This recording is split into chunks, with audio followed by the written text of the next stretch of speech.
Humano Derecho Radio Estación presenta. Acceso a la Justicia presenta Justicia en la Mira. Derechos Humanos. Poder Judicial. Análisis. Jurisprudencia. Actualidad. Entrevistas. Agenda. Justicia en la Mira. Observa, denuncia y defiende. Tus derechos, los de todos. Hola amigos, bienvenidos a Justicia en la Mira, el programa de la ONG Acceso a la Justicia. Hoy, como siempre, por Humano Derecho Radio Estación, nos acompaña en los controles el compañero Héctor Meneses y en la dirección y producción de este programa, los directores de Acceso a la Justicia, Laura Louza, y quien les habla, Ali Daniels. Bueno, ha habido... Este programa sucede luego de mucho movimiento en el mundo de los derechos humanos, como siempre. Ha habido mucha actividad en cuanto a denuncia, en cuanto a situaciones que están ocurriendo en el país que parece increíble que sigan ocurriendo, como es el tema del FAES. Hace unos días tuvimos una protesta insólita de la cual queríamos comentar, ¿no? Y es que en Petare, los transportistas de la zona hicieron un paro, y esto es lo increíble, ¿no? Lo increíble es que los transportistas lo que pedían es que no fuera la FAES a la zona, ¿no? Entonces es una cosa insólita que en un país los vecinos le piden a la policía que no vaya. Esto dice mucho de cómo la gente está cansada de los atropellos y abusos del FAES y cómo este organismo de seguridad del Estado se comporta contrario a los derechos humanos y contrario a los intereses de la propia colectividad, ¿no? Que está diciendo ya está bueno de tanto abuso, no los queremos aquí, y esto ratifica una vez más cómo este organismo es contrario a un Estado de Derecho, y por eso se sustenta una vez más la solicitud que hizo la alta comisionada para los derechos humanos, la señora Michelle Bachelet, en el sentido de que este organismo de seguridad del Estado sea disuelto, que está más allá de la mejora o más allá de cualquier tipo de solución que no sea la disolución. Obviamente también nosotros agregaríamos a eso que se haga responsable a los miembros de ese organismo de los delitos que han cometido, porque efectivamente ya es una cosa que supera cualquier límite racional. Estamos hablando de que las ejecuciones extrajudiciales continúan y las estadísticas sobre este tema solo van aumentando, ¿no? Entonces, bueno, dicho esto, de esta protesta insólita que solamente puede ocurrir en un país como Venezuela, pues pasamos al siguiente tema, que tiene que ver también con el tema de los derechos humanos, y es el relativo a las protestas que han sacudido Chile y Ecuador, donde en los medios oficiales se le da pues mucha relevancia. Hay una enorme preocupación del gobierno venezolano por los derechos humanos de los protestantes chilenos y de los protestantes ecuatorianos, preocupación que por supuesto cuando se trata de los venezolanos ni existe ni se le espera, y obviamente todo esto por razones políticas. Hay un libro muy famoso que se llama Historia de dos ciudades. Bueno, yo en este caso le cambiaría el título a Historia de tres ciudades, ¿no?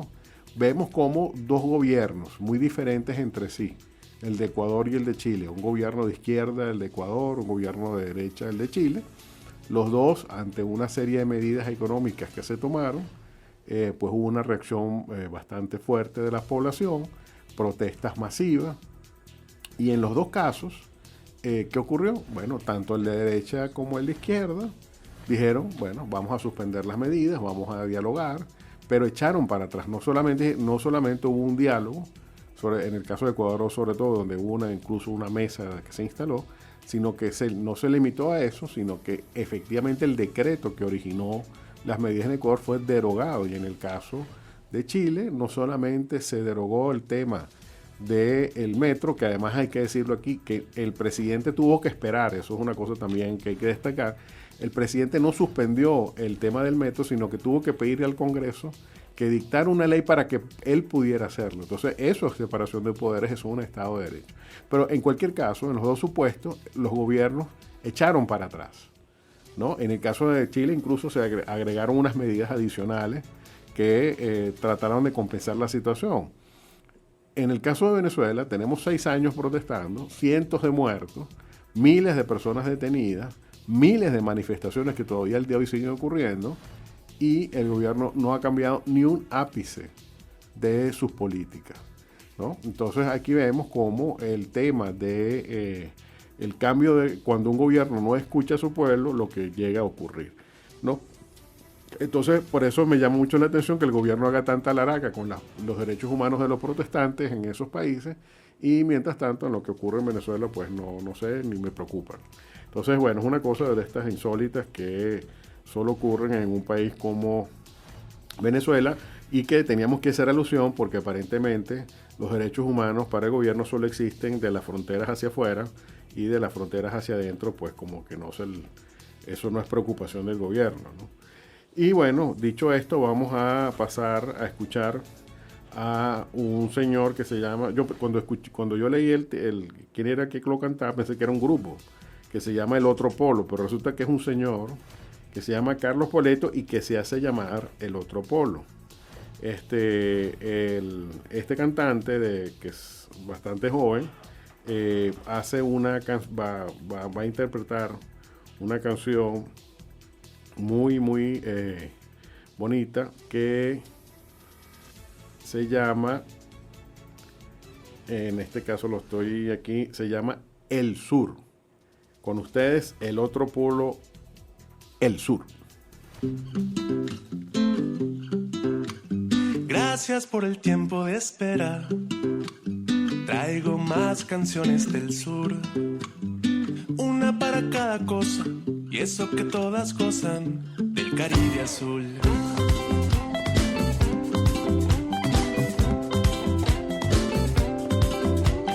Vengo de las aguas claras, de las madres buenas, de las tierras madres de un tal Reverón, de los bailes y antiguas folías, tonas de Simón Díaz, del cacao y ron, en donde el verso se canta y baila como esta canción. No hay acento que nos separe, canción que nadie cante como la canta el sur.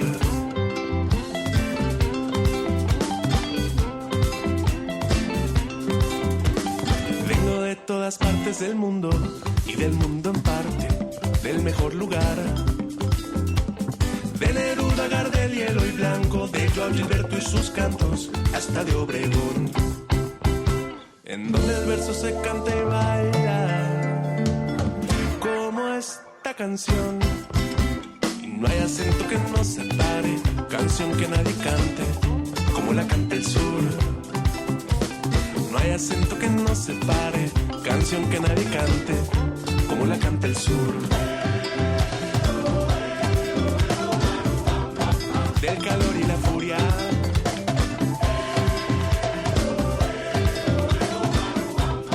del ritmo del tambor. No hay acento que nos separe, canción que nadie cante como la canta el sur. No hay acento que nos separe, canción que nadie cante como la canta el sur. No hay acento que nos separe, canción que nadie cante como la canta el sur. No hay acento que nos separe, canción que nadie cante como la canta el sur.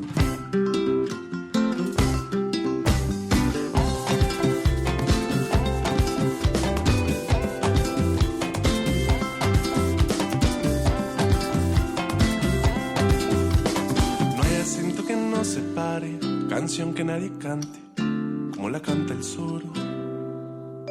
No hay acento que nos separe, canción que nadie cante como la canta el sur.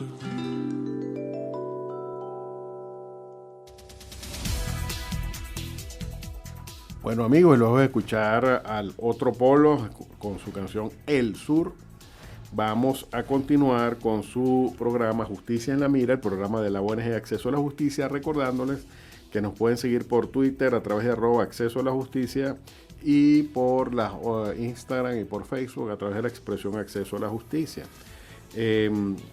queremos también aprovechar esta oportunidad para comentar una supuesta sentencia que ha salido donde se dice que el Tribunal Supremo reconoce los arrendamientos hechos en dólares, ¿no? En un hilo que hizo Acceso a la Justicia, pues aclaró que la sentencia en realidad no trata de ese tema. De hecho, el contrato donde se estableció el arrendamiento en dólares es de 1999 y empezó a surtir efectos el 1 de enero del año 2000. Entonces, en ese momento no había control de cambios, en consecuencia era perfectamente legal acordar en esa época un contrato en alquiler mercantil, un arrendamiento comercial, podía hacerse tranquilamente en dólares y no pasaba nada. Entonces, en un juicio por unas diferencias, porque todo tenía que ver primero con un incumplimiento de contrato, porque se alegaba que el arrendatario no había contratado una póliza de seguros para los locales, y por unas diferencias en los pagos, porque se alegaba que la tasa de cambio oficial vigente para el momento del pago era diferente y que en consecuencia había una diferencia a favor del arrendador. Ese era el tema a decidir ahí. Y cuando el caso llegó a la sala civil, no se discutió en absoluto y ni la sala se pronunció si el contrato hecho en 1999 era o no válido por haber sido pactado en dólares. Entonces, lo que ocurre es que en la sentencia se dice que en una de la primera o segunda instancia se trató el tema y el tribunal se pronunció, pero en casación eso no se alegó. Entonces, la sala no se pronunció sobre ese punto. De hecho, más bien sorprende que la sala no se haya pronunciado, porque de acuerdo con la ley que rige los arrendamientos comerciales, debía haberse adecuado el canon que se estableció a los parámetros que establece la ley, donde existen unas ecuaciones ahí que hay que cumplir en base al valor comercial o a las ventas, etcétera, y eso no se hizo. Pero en todo caso, la ley del Banco Central señala que las obligaciones contraídas en dólares se pueden pactar, pero tienen que pagarse en bolívares. Y eso es lo que está señalándose en este caso. O sea, en este caso la sala ni siquiera se pronuncia, como digo, sobre el tema de si es válido o no un contrato en dólares, sino que dijo, dado que está contraída una obligación en dólares, usted la puede pagar en bolívares a la tasa vigente. Eso ahorita no es noticia, no genera mayor cambio, porque la tasa, como sabemos, la tasa del Banco Central prácticamente es la misma que la del dólar paralelo, e incluso a veces hasta un poco superior. De modo que ahí no hay ninguna novedad. Y no es cierto que la sala civil se haya pronunciado o haya aprobado que los contratos puedan hacerse en dólares. Por el contrario, la ley de arrendamiento comercial establece expresamente que debe hacerse por otros métodos el valor, de modo que ahí más bien hubo una omisión de la sala sobre ese tema, que debía entonces decir si debía aplicarse o no la ley. Pero el punto es que no es cierto que la sala civil se haya pronunciado sobre ese punto, porque ni siquiera fue objeto de la controversia sometida a la sala civil. Esto lo pueden conseguir en este hilo, lo pueden conseguir en nuestra cuenta de Twitter, @accesojusticia, donde se dan los detalles. La sentencia, de todos modos, aclaramos, es la número 424 de la Sala de Casación Civil, que pueden conseguir en nuestra página web, en Acceso a la Justicia, en la parte de jurisprudencia. Pueden conseguir la ficha de la sentencia, o pueden ir directamente, si la quieren leer completa la sentencia, porque nuestra ficha pone solamente los elementos más importantes, pero si quieren ir a leer la sentencia completa, pues lo pueden buscar en la página del TCJ por el número, que es la número 424. Entonces queríamos aprovechar esto porque se le está dando, y no es la primera vez, a una sentencia del Tribunal Supremo un alcance que no tiene, como por ejemplo aquella sentencia que supuestamente decía que se podía indexar en los deudas de los condominios, ¿no? Entonces recordemos que indexar significa actualizar el valor de un bien a los costos del momento en que se va a cobrar la creencia. Es decir, si una cosa costaba $10 y yo la voy a pagar a los 6 meses con lo que vale esos mismos $10. aunque eso en bolívares sea mucho más. Esa es la idea, que el valor del pago de la moneda sea el mismo valor intrínseco del bien que vas a pagar. Entonces aquí en Venezuela la indexación es aplicarle la inflación a la deuda que se trate. Entonces eso se puede hacer y la sala así lo dijo en los casos donde haya una condena judicial, pero si no hay condena judicial no hay obligación de indexar. Entonces no hay que confundir una cosa con la otra. Entonces, como ven, a veces de una expresión de un tribunal se sacan conclusiones que no son las más correctas y por eso hacemos esta aclaratoria de esta sentencia de la Sala Civil. Y bueno, ya hecha esta explicación, vamos a nuestra siguiente pausa musical y en esta oportunidad, gracias a nuestra asesora musical, la licenciada Chavarri, vamos a escuchar una canción bellísima, cuyo autor es nada menos que John Lennon, pero en esta ocasión en la voz de Jesse Joy, un clásico de la música de los 80 que se llama Imagine.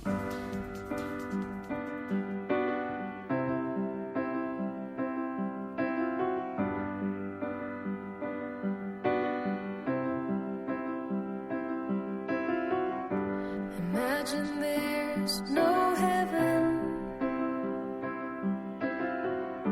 It's easy if you try. No hell below us. Above us only sky. Imagine all the people living for today. Imagine there's no countries. It isn't hard to do. Nothing to kill or die for. And no religion too. Imagine all the people living life in peace. You may say I'm a dreamer, but I'm not the only one. I hope someday you'll join us, and the world will be as one. Imagine no possessions. I wonder if you can. No need for greed or hunger. A brotherhood of men. Imagine all the people sharing all the world. You may say I'm a dreamer,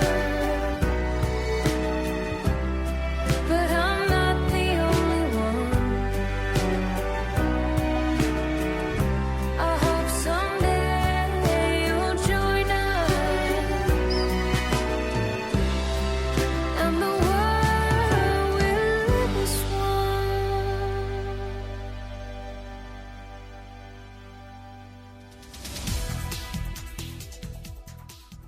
Hola amigos, continuamos con su espacio Justicia en la Mira, el programa de la ONG Acceso a la Justicia, y continuamos con el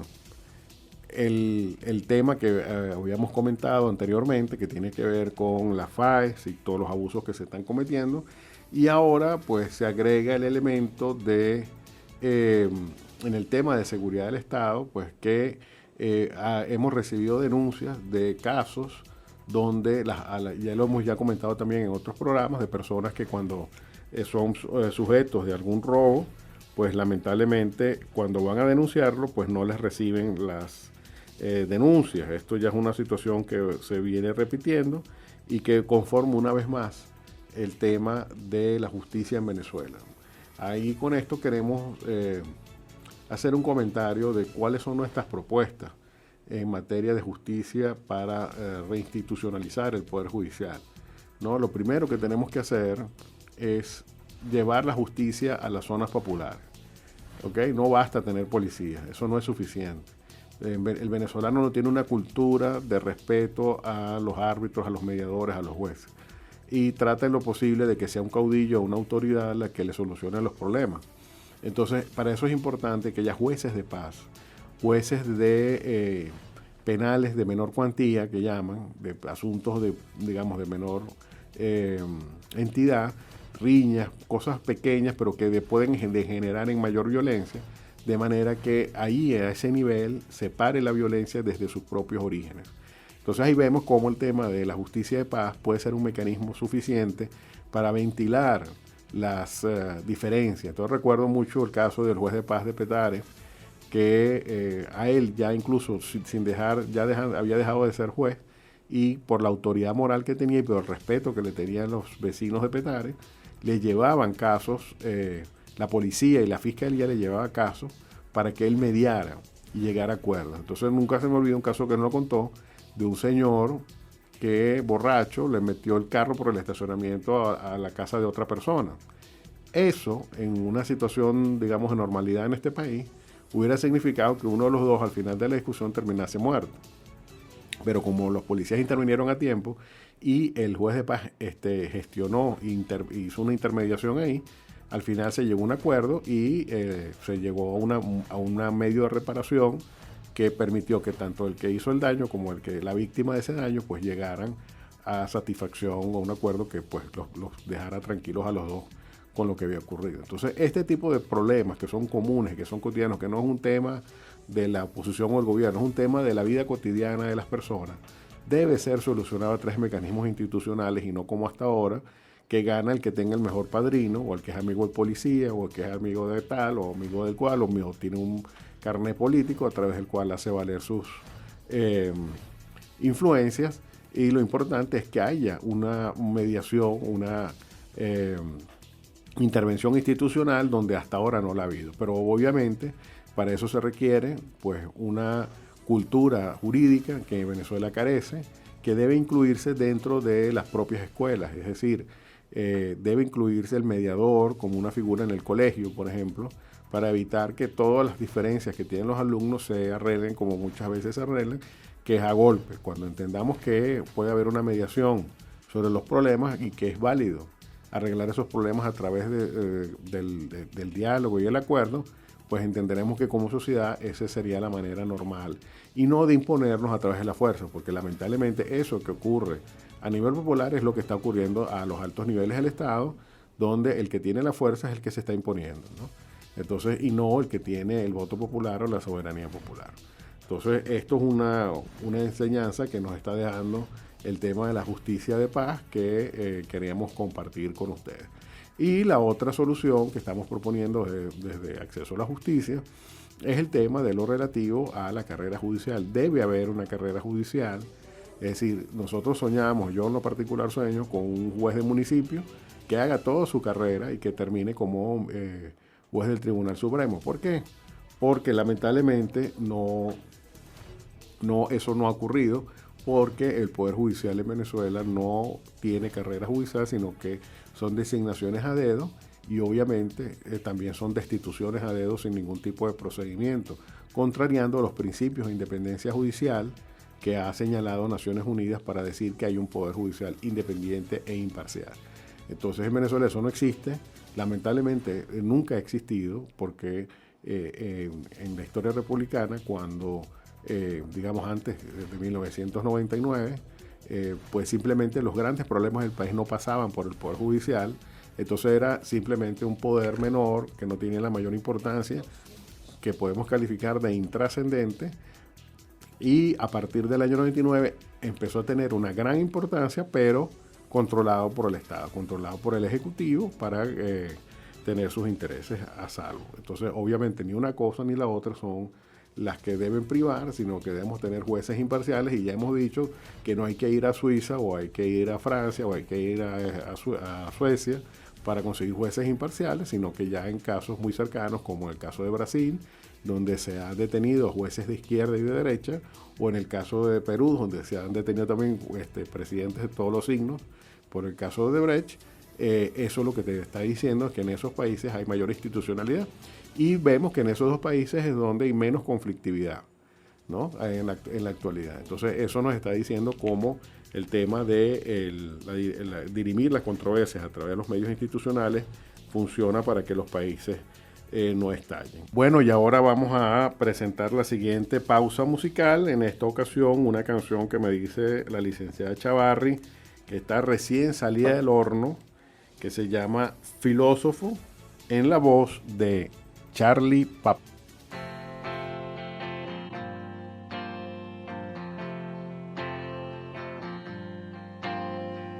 Hombres de a pie, hombres de fe, hombres que ven las sombras en la pared.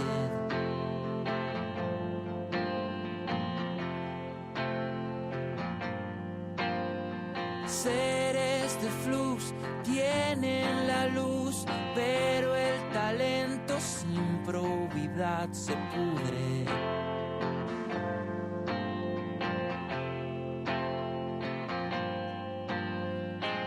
Que alguien se apiade de la verdad. Nadie es tan simple o tan perspicaz. Hombres de a pie, hombres de fe, hombres que ven las sombras en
Diaria Injusticia.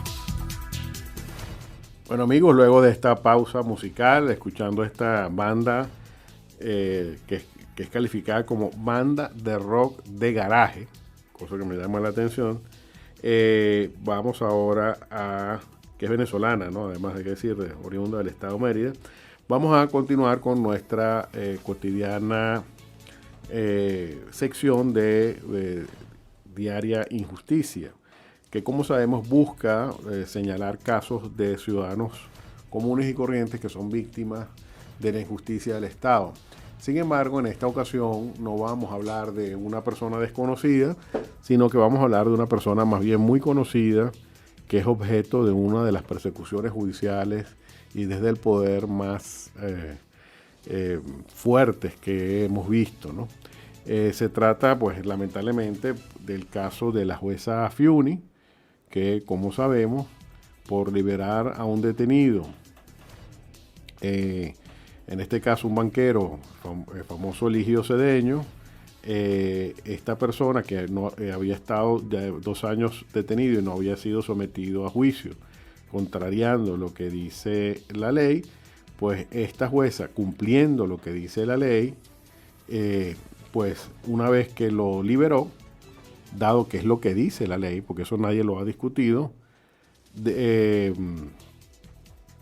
ella pues el mismo día en que eso ocurrió fue detenida, y el mismo día en que ella fue detenida, la jueza Fiuni, el entonces presidente de la República, el señor Hugo Chávez, dijo que esta persona tenía que ser condenada a la pena máxima. Y como sabemos, cualquier cosa que haya dicho Chávez tenía que cumplirse. O sea, a partir del momento en que Chávez dijo que esta persona tenía que ser condenada, no había o no hay juez en la República que sea capaz de contrariar los dictámenes directos, en este caso, además en cadena nacional, del poder, ¿no? Un juez que se atreviese a dictar una sentencia en contra de lo que diga el señor Chávez, pues ya sabemos lo que le iba a pasar, lo que le pasó a la señora Fiuni. Esto generó algo que han llamado el efecto Fiuni, es decir, que a partir de ahí, cualquier juez que tomase una decisión contrariando el Poder Ejecutivo sabía lo que le iba a pasar, y efectivamente a partir de ahí ha habido una sumisión prácticamente unánime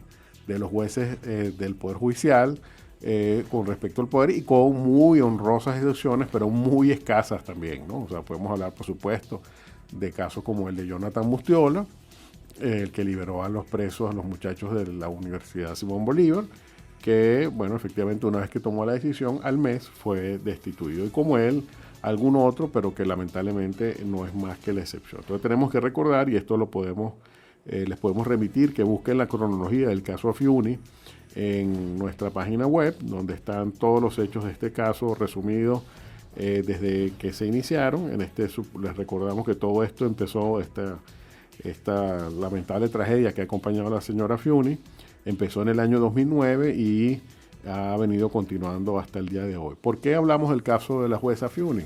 Ustedes dirán, pero si ya la jueza fue condenada. Bueno, sí fue condenada, pero ella apeló, sus abogados apelaron de esa decisión, y hace apenas unos días nos acabamos de enterar de que fue confirmada en segunda instancia la condena a la señora Fiuni por un delito que no existe. Y esto es muy grave porque el derecho penal moderno, que se remonta al siglo XVIII, nace con un principio que cualquier estudiante de derecho penal de primer curso te dice, que es nula pena, nula crimen sin el eje. Es decir, no hay delito y no hay pena si no está en una ley. Entonces, un delito, para poder ser tal, debe estar en una ley. Es una cosa tan sencilla como esa. Por eso, por ejemplo, los nazis en la Segunda Guerra Mundial no pudieron ser condenados por genocidio, sino por asesinato, porque no existía el delito de genocidio. Ahora sí existe. ¿Okay? Lo cual no quiere decir que no podían ser condenados. Lo que quería decir es que tenían que ser condenados por un tipo, el tipo penal existente para el momento. Entonces, aquí, esta persona, la jueza Fiuni, ha sido condenada por corrupción. Entonces, falta una palabra. ¿Por qué? ¿Por qué falta una palabra? Porque el delito de corrupción así simple, lo que implica es eso, que usted utiliza el poder que como funcionario tiene porque obtiene un beneficio, un provecho. Entonces, ese provecho generalmente es económico, ¿no? Que dicen, bueno, yo te doy tanto y tú sentencias a mi favor. Bueno, el punto es que eso nunca fue probado en juicio, lo dicen las dos sentencias, tanto esta como la anterior, de acuerdo con lo que nos dicen los abogados, porque esa es otra cosa, las sentencias se desconocen, y el contenido, y lo que señalan es que, aunque no se probó que esta jueza obtuvo un beneficio económico, crean una cosa que se llama la corrupción espiritual, que esto sí ya es la tapa del frasco de los inventos jurídicos en Venezuela, ¿no? Porque esto ya es un invento. Y esto se debe nada más y nada menos que a la antigua fiscal Luis Ortega Díaz, que cuando estaba al servicio del oficialismo, pues se inventó este delito, según el cual, aunque ella no tuvo ningún provecho económico, disfrutó por tomar esa decisión. O sea, es el goce que ella tuvo por liberar al señor Eligio Cedeño, es por lo que se le condena.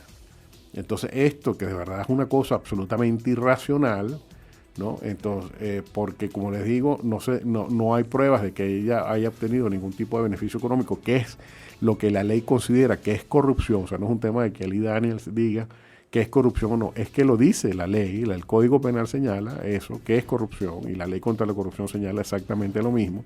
Un funcionario que ejerce sus potestades en beneficio de otro para tener a su vez un beneficio particular, pues esto no ocurrió y sin embargo ha sido condenada. Entonces, es otro momento más triste para el Poder Judicial, donde ya no basta condenar a una persona por un delito que no ha cometido porque no ha sido probado que fue así, sino que se le inventa un tipo penal que no existe, ¿no? O sea, hasta esos puntos ha llegado el régimen para encarcelar a una persona. Y además queda pendiente el tema de que si ella fue condenada, los abogados defensores señalan que ella ha estado ya, al menos el tiempo que ha estado tanto en cárcel como en detención en su casa, debe ya equivaler a la condena a la cual fue dictada por los tribunales. Entonces, el tribunal debió pedir la liberación porque ya ella cumplió la pena, pero eso tampoco ha ocurrido.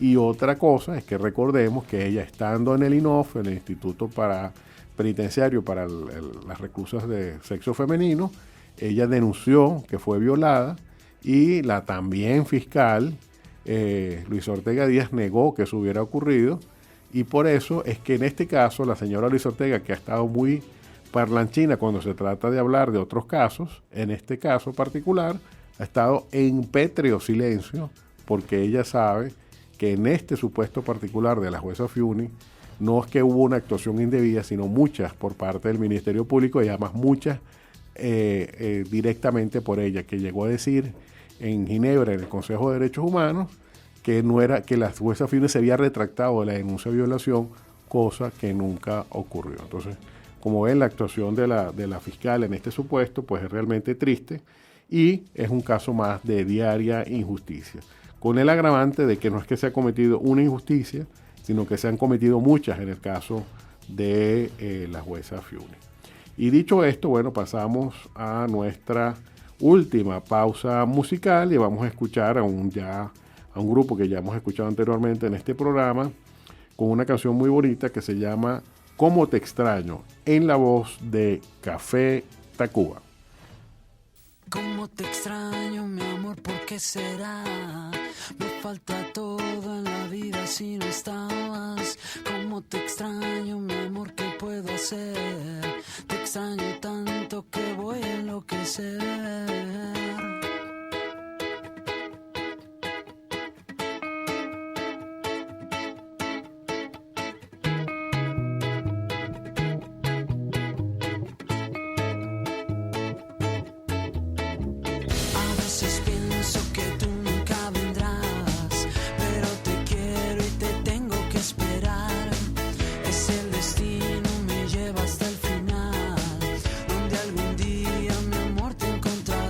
I am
Bueno amigos, luego de escuchar Café Tacuba, les recordamos que nos pueden seguir a través de nuestras redes sociales, @acceso a la justicia en el caso de Twitter, y por Instagram y por Facebook a través de la expresión Acceso a la Justicia. Y bueno, vamos ya en el bloque final de este programa Justicia en la Mira. Vamos a seguir con nuestra sección también de poesía y derechos humanos. En este caso, vamos ya a empezar con el cuerpo de la Declaración Universal, que debo recordarles que esta declaración tuvo 3 tipos de votos salvados, una cosa insólita. La gente cree que los derechos humanos nacen así porque son de lógica. No, los derechos humanos son una lucha. Cada cosa que hacen derechos humanos es una lucha, es un constante trajinar para que los derechos se reconozcan y se hagan efectivos. No, nadie los regala. Entonces, en esta ocasión voy a comentar uno de los votos salvados. O sea, hubo 3 tipos de abstención, porque no fueron votos salvados, sino de abstenciones, que es el caso de Sudáfrica. Bueno, no hace falta explicar mucho por qué Sudáfrica se abstuvo. Un país que ya en ese momento tenía un régimen de apartheid, un régimen según el cual, si usted era de color, pues tenía menos derechos que una persona blanca. Y pues obviamente resulta evidente porque se abstuvo de votar a favor de la declaración que señala pues que todos somos iguales. Y eso es justamente ese tema, por eso que traigo el caso de Sudáfrica, es el tema del artículo 1, que es el que vamos a comentar hoy, que dice que todos los seres humanos nacen libres e iguales, en dignidad y derechos, dotados como están de razón y conciencia, y deben comportarse fraternalmente los unos con los otros. Entonces, como ven, aquí el artículo 1 habla del derecho a la igualdad, según el cual pues no puede haber discriminación, y mucho menos en el caso como ocurría en Sudáfrica por razones de raciales, ¿no? Y acá, o como puede ser por otras razones, como ocurre en Venezuela, por razones políticas, ¿no? Donde si usted es una persona de oposición, ya usted es un ciudadano de segundo grado, un ciudadano de segundo nivel, porque el Estado lo considera enemigo. Una cosa que se llama el derecho penal del enemigo, que se aplica a los opositores que siempre están supuestos de esto. Y en este caso, pues vamos a para comentar este artículo 1 de la Declaración Universal, vamos a comentar un poema de Agustín García Calvo que tiene que ver precisamente sobre la igualdad y sobre la libertad, que también se señala en ese artículo. El poema, como dije, su autor es Agustín García Calvo y es del siguiente tenor. Libre te quiero, como arroyo que brinca de peña en peña, pero no mía. Grande te quiero, como monte preñado de primavera, pero no mía. Buena te quiero, como pan que no sabe su masa buena, pero no mía. Alta te quiero, como chopo en el cielo se despereza, pero no mía. Blanca te quiero, como flor de azahares sobre la tierra, pero no mía, ni de Dios ni de nadie, ni tuya siquiera. Como ven, este poema tan hermoso, lo que está diciendo es que nadie le pertenece a nadie. Yo sé que esto es un tema muy común entre parejas, es decir, tú eres mío, yo soy tuyo, etcétera, tal y cual, pero cuando hablamos ya en términos de derechos humanos, obviamente ninguna persona está sujeta a nadie. Y efectivamente parte de la libertad es que no hay ninguna sujeción de las personas, y por eso en el artículo 1, cuando se dice que las personas nacen iguales en libertad e igualdad, lo que quiere decir es precisamente eso, que no hay una sujeción como podía ocurrir en el caso de los esclavos, que si una persona nacía de una mujer esclava, pues obviamente terminaba siendo también esclavo, porque la esclavitud se transmitía a través de la mujer. Entonces, esto obviamente son etapas superadas de la historia de la humanidad, pero que lamentablemente continúan ocurriendo con caretas diferentes, con expresiones diferentes, ¿no? Hablemos, por ejemplo, del caso de las médicos cubanos que están sometidos a un régimen de control por parte del Estado cubano y que además no reciben lo que el Estado cubano recibía, porque ya imaginamos que ya el gobierno venezolano no tiene con qué pagar, pero no recibía lo que le pagaba el gobierno venezolano por los servicios que ellos prestaban y solamente recibían unas cantidades ínfimas. Esto es un tipo moderno de esclavitud y que lamentablemente se repite en otros casos donde Cuba presta supuestos profesionales y cobra por ellos cantidades enormes que por supuesto no retornan. Eso es una manera de esclavitud moderna que tenemos que denunciar y que no solamente ocurrió en el caso venezolano.